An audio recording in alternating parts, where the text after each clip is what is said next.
Hello, my name is Carol Omer. I'm an artist and a certified life coach. My fearless story began in the 70s when I was a teenage runaway. It was a time of my life when I had very low self-esteem and a lot of fear around the future, fear related to past issues, and just living in life in general invoked a lot of sense of uncertainty and worry. So I was very familiar with fear, and it took me quite some time to really learn what fear is and how to master those fearful feelings. I've been really inspired to live the fearless life for a number of reasons, and initially I came across somebody who believed in me more than I believed in myself at the time. Around about in my mid-20s, when I'd reunited with my family and was a lot more settled, I still was experiencing fear around the idea of trying new things or going into education. I always seemed to automatically come up with the reason why it wouldn't work as opposed to why it would work. And then I began to read stories and autobiographies of women who had overcome fear, or had created goals and set about bringing their dreams into reality. And they were writing them in books, and because back then it was before the internet. And there was a book I think it came out in the 70s, called Feel the Fear and Do It Anyway. And the title really spoke to me, that we can actually have the feelings of fear but still do things in spite of those feelings.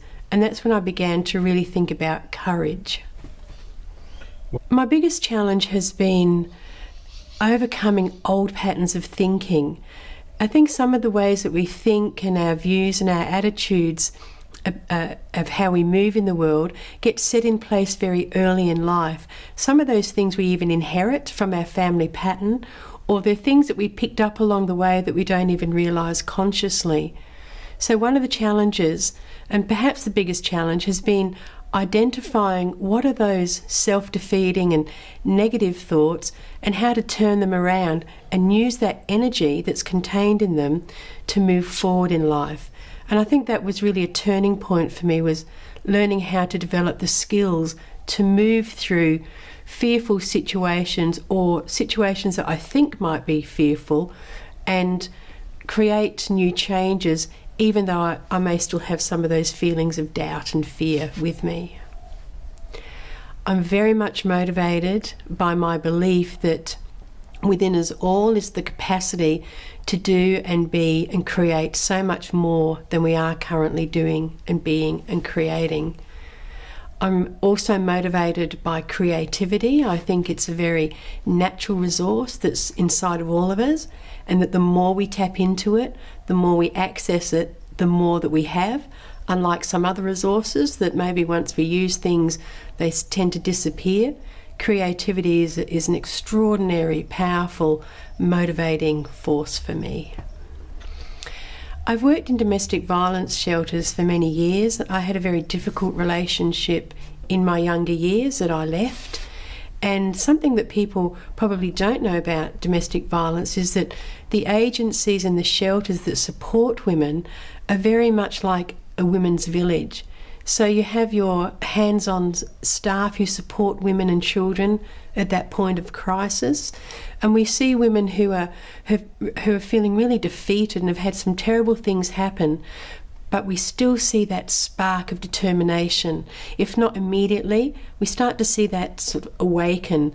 So often people don't realise that women who experience domestic violence are sometimes at the start of a journey that enables them to become important and very influential educators and inspirations for other women. I've learnt that no matter what happens to me, whether it's something unexpected or something that I had planned that then goes off in a different direction, that every day is a new day and that I can choose my attitude. As I mentioned earlier, when we have old habits and patterns of thinking, it can be difficult to overcome them. But if we have a very solid foundation of a philosophy that says, I can create change in life, I do believe in myself, and I will move forward, then that's a very powerful engine and a navigation tool in our life.